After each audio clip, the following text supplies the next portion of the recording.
A Pobra impulsa novas actividades ao abeiro do programa Envellecemento Activo. Contará con dúas partes, unha dedicada precisamente ao envellecemento activo e outra na que se traballará coa musicoterapia. O Concello da Pobra e o Centro Sociocomunitario únense de novo para impulsar unha nova edición do programa Envellecemento Activo. Esta proposta, pensada para as persoas de máis de 60 anos, conta cunha gran demanda por parte da sociedade pobrense, que neste 2025 poderá desfrutar de máis actividades divididas en dúas partes. Unhas son as actividades propias de envellecemento activo, que é impartido pola Cruz Vermella e que abarca dende celebracións de datas concretas, como pode ser o Maio, o Xamaín, outras actividades que teñan que ver con lecer, teatro, baile e incluso outras propostas tamén para activar toda a parte neurolóxica, social, física, como pode ser movete ca música, exercicios de expresión corporal, merendolas tamén. Entón, como podedes ver, é un programa con actividades moi diversas e moi completas. E outra centrada na musicoterapia. Donde, teño asistido e se pasa moi ben porque se canta. Antes era tradición, non? Cantábamos en todos lados, desde nas tabernas, nas rúas se cantaba.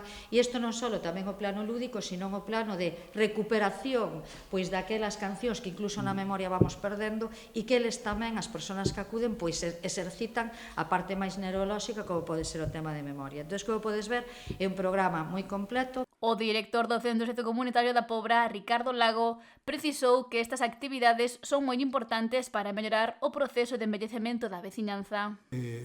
Evitar, sobre todo, situacións de soedade, de illamento social, de estados de ánimo negativo, que iso que vai a facer é un círculo que vai a conducir a outra serie de patoloxías que xa son máis preocupantes. Un programa de envellecemento activo trata, sobre todo, de retrasar ou evitar o deterioro físico, pero, sobre todo, cognitivo, e tamén estas situacións de soidade e máis que de soidade de illamento social, que podan vir a este tipo de programas, relacionarse con outras persoas e, sobre todo, o que nos comentan os usuarios e as usuarias deste tipo de programas, cando veñen, cando marchan, din, levamos a batería cargada xa para toda a semana.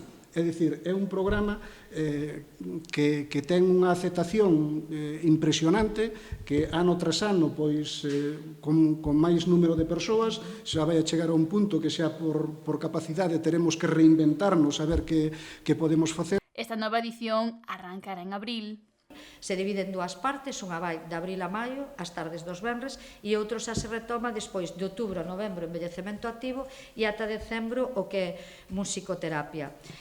O Concello, o importe son casi 6.000 euros, orzamento que dende a Concellaría de Servicios Sociais adicamos a este programa, pero, hai un momento estaba falando con Ricardo e me decía que no ano pasado houve 50 participantes, que se prevé que este ano incluso haxa máis xente, porque xa está demandando e preguntando aquí, e entón, vamos ver a posibilidade de o mellor ampliar tamén con máis sesións para dar resposta a esta gran demanda. As persoas interesadas en participar poden inscribirse no Centro Sociocomunitario Pobrense e todo o programa é de balde.